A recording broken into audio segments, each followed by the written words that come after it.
जय हिंद साथियों, कैसे हैं आप सभी। मैं प्रमेंद्र कुमार आपके अपने प्यारे परिवार मार्गदर्शन इंस्टीट्यूट में हार्दिक स्वागत करता हूं।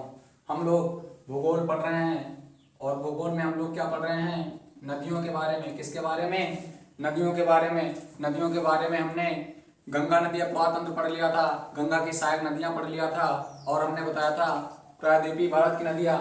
प्रायद्वीप की भारत में जो नदियाँ हैं जो बंगाल की खाड़ी में गिरती हैं उसमें हम लोग गंगा नदी, हुगली नदी, स्वर्णरेखा, महानंदा, महानंदा नहीं होगा, महानदी, कृष्णा, कावेरी। आज हम लोग कावेरी के बारे में पढ़ेंगे। तो अगली हेडिंग हम लोगों की क्या होगी? कावेरी। क्या होगी? कावेरी। अच्छा, हमने बताया था आप लोगों को कि दक्षिण की गंगा किसे कहते हैं? गोदावरी को ना। ठीक, देखिए जो कावेरी नदी है इसकी जो लंबाई है लगभग कितने किलोमीटर है? 805 किलोमीटर है। वही हम बात करते हैं कि इसका उद्गम कहाँ है? ब्रह्मगिरी पहाड़ी। इसका उद्गम कहाँ पर है? ब्रह्मगिरी पहाड़ी।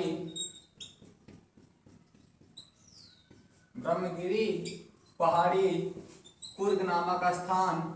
और कुर्ग कहाँ पर है? कर्नाटक। कहाँ पर है? कर्नाटक में। कर्नाटक। जो कावेरी नदी है, कावेरी नदी की लंबाई 805 किलोमीटर है। इसका जो उद्गम स्थल है ब्रह्मगिरी पहाड़ी, कुर्ग, कर्नाटक में है। वही हम बात करते हैं कि जो दक्षिण की गंगा है, दक्षिण की गंगा किसे कहते हैं? गोदावरी नदी को। लेकिन अगर कहा जाए धार्मिक आधार पर, क्या कहा जाए? धार्मिक आधार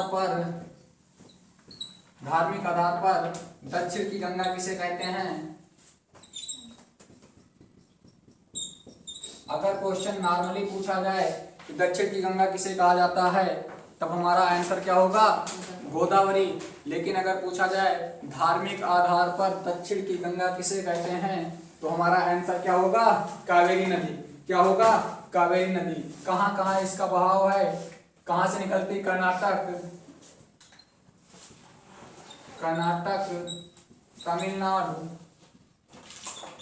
तमिलनाडु और उसके साथ साथ केरल और पांडिचेरी। इसका विस्तार या इसका बहाव किन राज्यों में है? कर्नाटक, तमिलनाडु, केरल, पांडिचेरी। ये अपना जल कहाँ गिराएगी? बंगाल की खाड़ी में। कहाँ जल गिराएगी? बंगाल की खाड़ी में जल गिराती है। हमने क्या बताया था? जो नदियां बंगाल की खाड़ी में जल गिराती हैं वही नदियां किसका निर्माण करती हैं? डेल्टा का निर्माण करती हैं। देखिए, धार्मिक आधार पर दक्षिण की गंगा किसे कहा जाता है? कावेरी नदी को। लेकिन अगर कहा जाए दक्षिण की गंगा किसे कहा जाता है, तो दक्षिण की गंगा किसको कहा जाता है? गोदावरी नदी को कहा जाता है। अगर वहीं हम बात करते हैं, देखिए दक्षिण, हमने बताया था जो प्रायद्वीप भारत की नदियां रहती हैं ये पुरानी हैं। हिमालयन नदियों की अपेक्षाकृत ये पुरानी है या नहीं है? प्रायद्वीपीय नदियां कैसी हैं? पुरानी है ना। लेकिन हमने ये भी बताया था जो हिमालयन नदियां होती हैं, कौन सी नदियां? हिमालयन नदियां। और एक कैसी होती हैं? प्रायद्वीपीय। कौन सी नदियां वर्ष भर हरी भरी रहती हैं? हिमालयन नदियां ना। अर्थात इसमें वर्ष के 12 महीने क्या रहता है? इसमें जल रहता है। और प्रायद्वीपीय नदियों में 12 महीने, वर्ष के 12 महीने मतलब वर्ष भर पानी नहीं रहता। तो जो कावेरी नदी है ना, ये दक्षिण भारत की एकमात्र ऐसी नदी है जिसमें वर्ष भर पानी रहता है। अगला पॉइंट हमारा क्या होगा? दक्षिण भारत की एकमात्र नदी, दक्षिण भारत की एकमात्र नदी जिसमें वर्ष भर पानी रहता है, जिसमें वर्ष भर पानी रहता है। वही हम बात करते हैं जो ये नदी है ना, ये नदी तीन बार 2 धाराओं में विभक्त होती है। ये नदी क्या होती है? 3 बार 2 धाराओं में विभक्त होती है। देखिए, 3 बार 2 धाराओं में विभक्त होती है। कर्नाटक, तमिलनाडु, केरल, पांडिचेरी, यहाँ पर इसका क्या है? विस्तार है। क्या है? विस्तार है।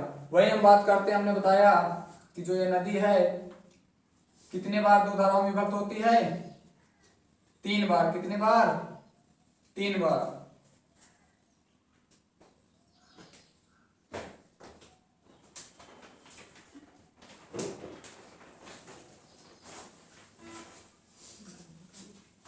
देखिए जैसे ये नदी जा रही है तो यहाँ पर देखिए दो धाराओं बढ़ गई, एक इधर की निकल गई, एक इधर की। यहाँ पे क्या हो गया? एक टापू टाइप में बन गया। वही स्थिति यहाँ पर है, वही स्थिति यहाँ पर है। तो ये अगला पॉइंट राइट करिए, ये नदी 3 बार 2 धाराओं में विभक्त हो जाती है। ये नदी 3 बार 2 धाराओं में विभक्त हो जाती है। और यहीं पर जो 3 बार 2 धाराओं में विभक्त होती है, यहीं पर क्या होता है? द्वीपों का निर्माण होता है। किसका निर्माण होता है? द्वीपों का निर्माण होता है। तो पहले द्वीप का नाम है शिव समुद्रम। कौन सा द्वीप? शिव समुद्रम। दूसरा क्या है? श्रीरंगम। श्रीरंगम। कौन सा? श्रीरंगम। और तीसरा है श्रीरंगपट्टनम। श्रीरंगपट्टनम।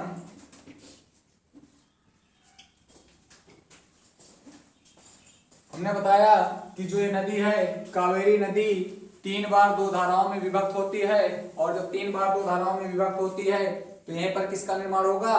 द्वीपों का निर्माण होगा।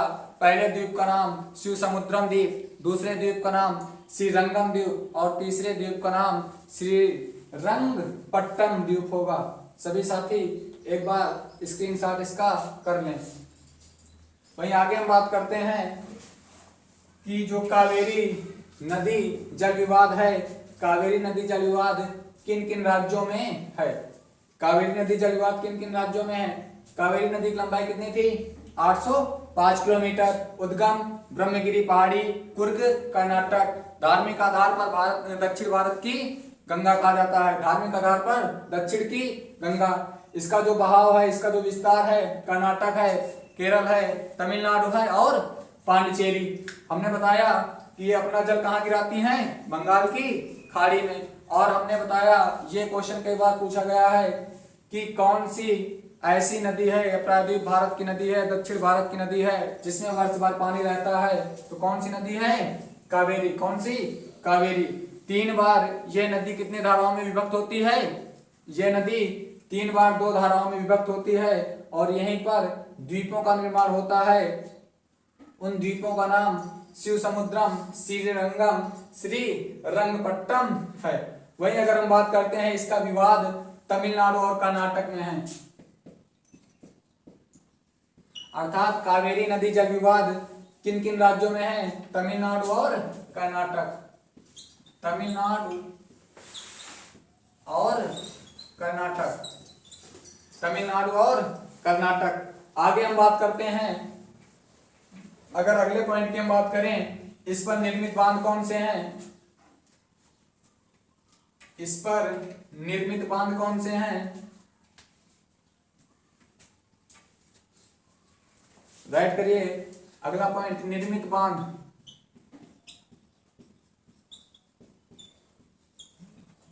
निर्मित बांध में राइट करिए कृष्णा सागर बांध,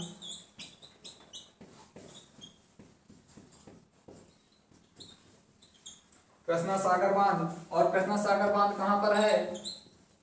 कहां पर है? किस राज्य में है? कर्नाटक। वहीं दूसरा हम बात करते हैं मैटूर बांध। मैटूर बांध। मैटूर बांध कहां पर है? तमिलनाडु। मैटूर बांध कहां पर है? तमिलनाडु।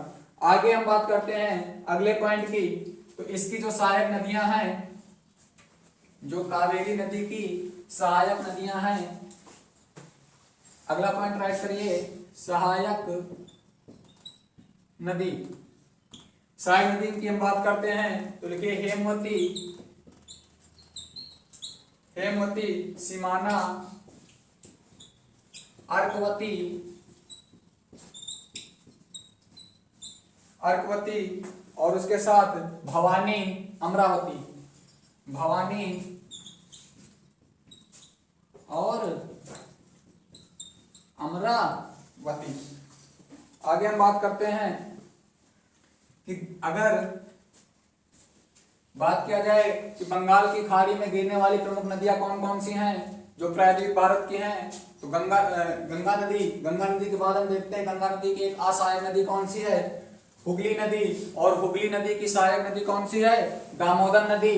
फिर स्वर्णरेखा नदी, महानदी, गोदावरी, कृष्णा, कावेरी। एक बार सभी साथी इसका स्क्रीनशॉट कर लें। वहीं आगे हम बात करते हैं, ये नदियां अपना जल कहाँ गिराती थी, बंगाल की खाड़ी में। अगला पॉइंट हम लोग पढ़ेंगे, अगली हेडिंग डालिए, अरब सागर में गिरने वाली नदियां। अगला पॉइंट जो अगली नदियां हम लोग पढ़ेंगे वो कौन सी नदियां होंगी जो अपना जल कहाँ गिराती हैं, कहाँ गिराती हैं, अरब सागर में। और जो नदियां अरब सागर में अपना जल गिराती हैं वो किसका निर्माण करती हैं, एस्चुरी का। किसका निर्माण करती हैं, एस्चुरी का। और एस्चुरी को हिंदी में हम क्या कहते हैं, ज्वारनद मुख। क्या कहते हैं, ज्वारनद मुख। आगे बात करते हैं हम लोग,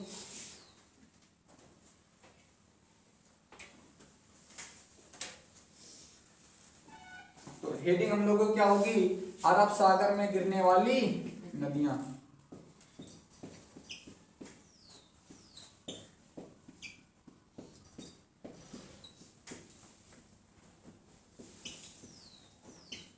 देखिए हमने तुम लोगों को बताया था गल्फ और खाड़ी। Yes sir. ना गल्फ क्या होता है, गल्फ खाड़ी से छोटा होता है। हाँ, गल्फ खाड़ी से छोटा होता है कि खाड़ी गल्फ से छोटी होती है, खाड़ी गल्फ से छोटी होती है। अभी क्या होता है, होता है। चलिए ठीक। आगे हम बात करते हैं, ऐसे ही। देखिए आगे हम बात करते हैं, यहाँ पर हमारा कौन सा राज्य है, गुजरात, फिर महाराष्ट्र, गोवा, कर्नाटक, केरल। तो हमने बताया था सबसे पहले हम लोग पढ़ेंगे गोवा। कौन सी नदियां, गोवा की नदी। गोवा में दो नदियां बताया था, बस यही पूछा गया आज तक कौन सी नदी गोवा में बहती है। गोवा में कौन कौन सी बताया था, मांडवी और जुआरी, मांडवी और जुआरी। तो राइट कर लीजिए सभी लोग, मांडवी और जुआरी। देखिए जो मांडवी नदी है ना, मांडवी नदी को गोवा की जीवन रेखा कहते हैं। मांडवी नदी को क्या कहते हैं, गोवा की जीवन रेखा कहते हैं। मांडवी नदी को गोवा की क्या कहते हैं, जीवन रेखा कहते हैं। और यहीं पर मांडवी नदी के किनारे कौन सा शहर बसा हुआ है, पणजी बसा हुआ है। कौन सा शहर बसा हुआ है, पणजी बसा हुआ है। बस इसके आगे क्वेश्चन नहीं पूछे गए इसमें। अब गोवा के बाद हम लोग बात करते हैं कर्नाटक। कर्नाटक में दो नदियां बताया था, कौन कौन, गंगा वैली और शरावती ना, गंगा वैली और शरावती या शरावती ना, ठीक। आगे हम बात करते हैं केरल। केरल में भी दो नदियां बताए थे। केरल में कौन कौन बताया था, भरतपुजा और पेरियार ना।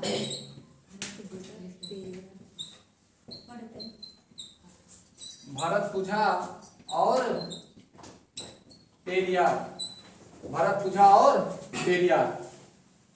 देखिए ये हमको इनके बारे में ज्यादा डीपली नहीं पढ़ना है। अब इसके आगे हम लोग बात करते हैं, एक बार सभी साथी फिर से समझने का प्रयास करें। गोवा में दो नदियां हैं, मांडवी और जुआरी। मांडवी नदी को गोवा की जीवन रेखा कहते हैं और मांडवी नदी के किनारे ही पणजी शहर बसा हुआ है। वही हम बात करते हैं कर्नाटक। कर्नाटक में दो प्रमुख नदियां हैं, गंगा वैली और शरावती। और बात करते हैं हम केरल की, तो केरल में दो प्रमुख नदियां हैं, भरतपुजा और पेरियार। सभी साथी एक बार इसका स्क्रीनशॉट कर लें। आगे हम बात करते हैं ऐसी नदियां जो अरब सागर में जल गिराएंगी। हमने बताया जो गल्फ ऑफ खंबात है वो भी किसका हिस्सा है? अरब सागर का। किसका हिस्सा है? अरब सागर का। तो ठीक, आगे हम लोग बात करते हैं अगली नदियों के बारे में। सभी लोग पहले फिगर बनाए, साथ साथ फिगर बनाइए। देखिए पहली नदी हम लोग पढ़ेंगे, ये दिख रहा भैया ऊपर तक, ये कौन सी नदी है? लूनी नदी। कौन सी नदी है? लूनी नदी। फिर अगली नदी बनाइए साबरमती नदी।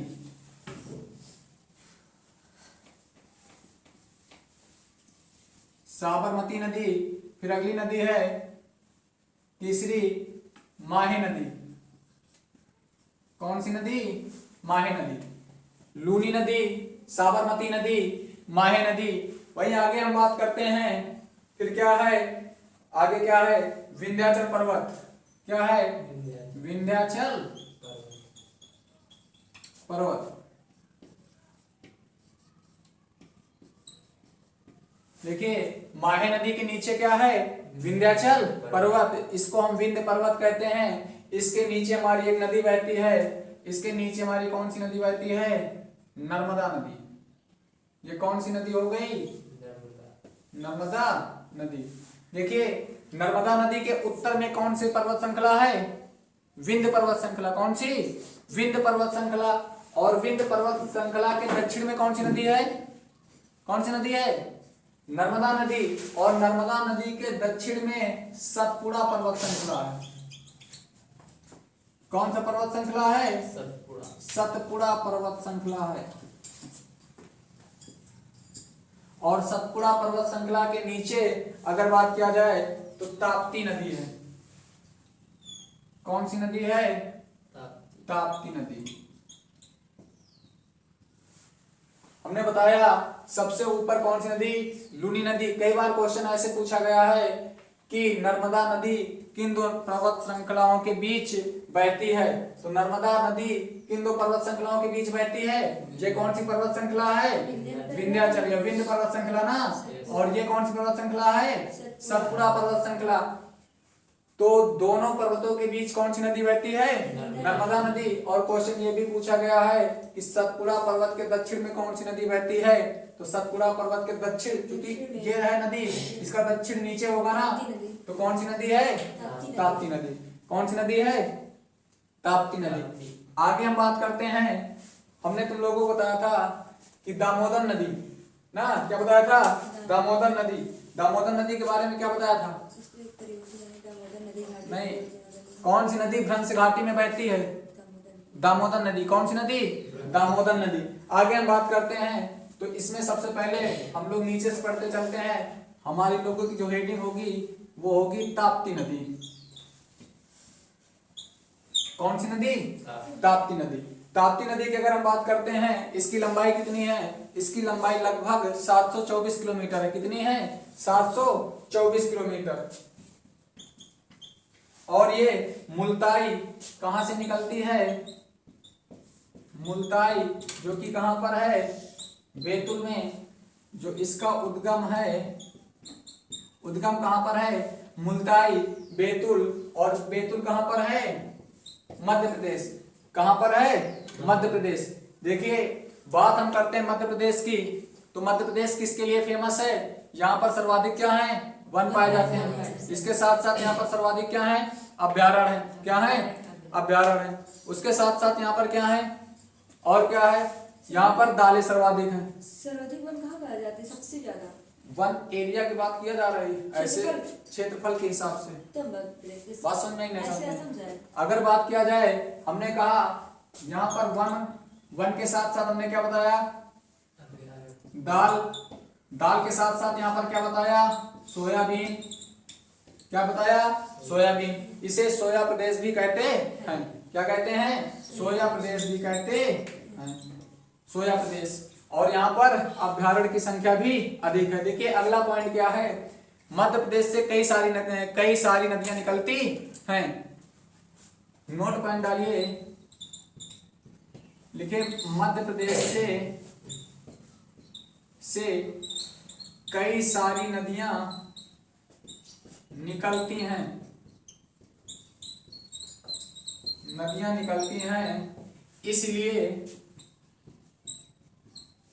इसलिए एमपी को क्या कहा जाता है, कोई बता सकता है? हमने बताया मध्य प्रदेश से कई सारी नदियां निकलती हैं, इसलिए एमपी को क्या कहते हैं? इसलिए एमपी को नदियों का मायका कहते हैं। क्या कहते हैं? नदियों का मायका कहते हैं। इसलिए क्या कहते हैं? नदियों का मायका कहते हैं। क्या कहते हैं? नदियों का मायका कहते हैं। वहीं अगर हम आगे बात करते हैं इसके बारे में, कहां कहां पर इसका विस्तार है, तो कहां से निकलती है ये? किस राज्य से निकलती है? कहां से निकलती है? एमपी से। कहां से निकलती है? एमपी से। तो लिखिए एमपी, मध्य प्रदेश, महाराष्ट्र, मध्य प्रदेश, महाराष्ट्र, गुजरात, और गुजरात के बाद अरब सागर। गुजरात के बाद अरब सागर में अपना जल गिरा देती है। वहीं आगे हम बात करते हैं कि जब अरब सागर में अपना जल गिराती है तो ये किसका निर्माण करेगी? एस्चुरी का। किसका निर्माण करेगी? एस्चुरी को। और एस्चुरी को हिंदी में हम क्या कहते हैं? हाँ, तो अगला पॉइंट राइट करिए, ज्वार नद मुख का निर्माण करती है।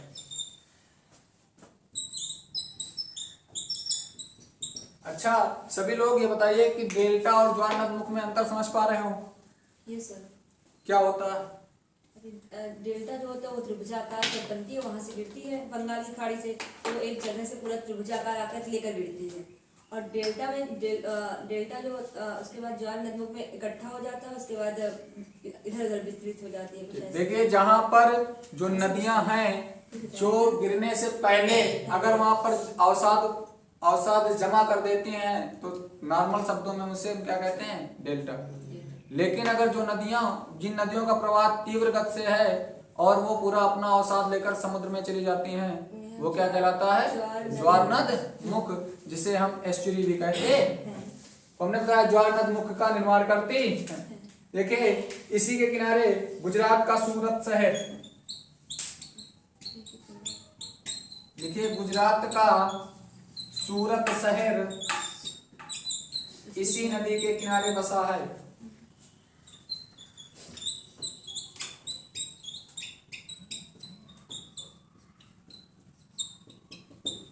गुजरात का सूरत शहर इसी नदी के किनारे बसा हुआ है। अगर हम बात करते हैं ये कहां पर बहती है, अभी हमने क्या बताया था, ये कहां पर बहती है? सतपुड़ा पर्वत के दक्षिण में। तो अगला पॉइंट राइट करिए, सतपुड़ा पर्वत के दक्षिण में बहती है।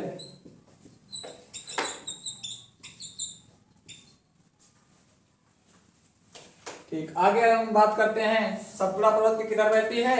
दक्षिण में। देखिए हमने बताया था दामोदर नदी कहां पर बहती है? रिफ्ट वैली में। कहां बहती है? रिफ्ट वैली अर्थात भ्रंश घाटी। तो भारत की 3 ही नदियां हैं जो भ्रंश घाटी में बहती हैं। भारत की कितनी नदियां हैं? 3 नदियां। सभी साथी इसका एक बार स्क्रीनशॉट कर लें। हमने बताया कि भारत की कितनी नदियां भ्रंश घाटी में बहती हैं? 3। कौन कौन सी? पहले हम लोग कौन सी पढ़ चुके हैं? दामोदर, ताप्ती और नर्मदा। तो अगला सभी लोग अगला पॉइंट राइट करिए कि भारत की 3 नदियां ही रिफ्ट वैली या भ्रंश घाटी में बहती हैं।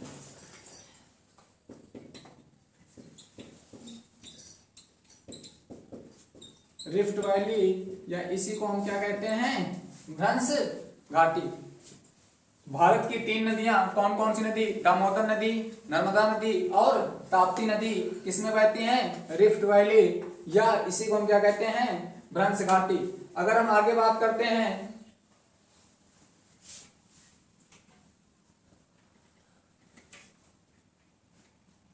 इसमें परियोजना कुछ, इस नदी पर कुछ परियोजनाएं बनाई गई हैं। हालांकि हम लोग परियोजना का टॉपिक अलग से पढ़ेंगे। तो राइट करिए अगला पॉइंट, इसमें लिखिए काकरा पार, काकरा पार उकाई, उकाई परियोजना इसी नदी पर निर्मित है, इसी नदी पर निर्मित हैं। हमने क्या बताया कि काकरा पार और उकाई परियोजना इसी नदी पर स्थित हैं, और दामोदर, नर्मदा, ताप्ती ये ऐसी नदियां हैं जो किसमें बहती हैं, भ्रंश घाटी या रिफ्ट वैली में बहती हैं। ये किसका निर्माण करेंगी, ज्वार नदमुख का निर्माण करेंगी। और गुजरात का जो सूरत शहर है इसी नदी के किनारे बसा हुआ है। सभी साथी एक बार इसका स्क्रीनशॉट कर लें।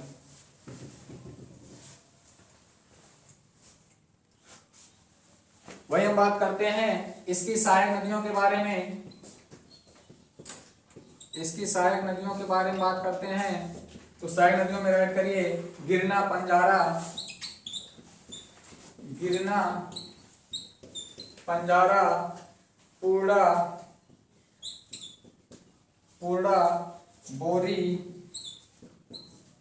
और अनर, ये इसकी क्या है, सहायक नदियां हैं। कैसी लगी क्लास आप लोग कमेंट के माध्यम से जरूर बताएं। दोस्तों को अधिक से अधिक शेयर करें, चैनल को सब्सक्राइब करें। मिलते हैं अगले एपिसोड में। जय हिंद, जय भारत।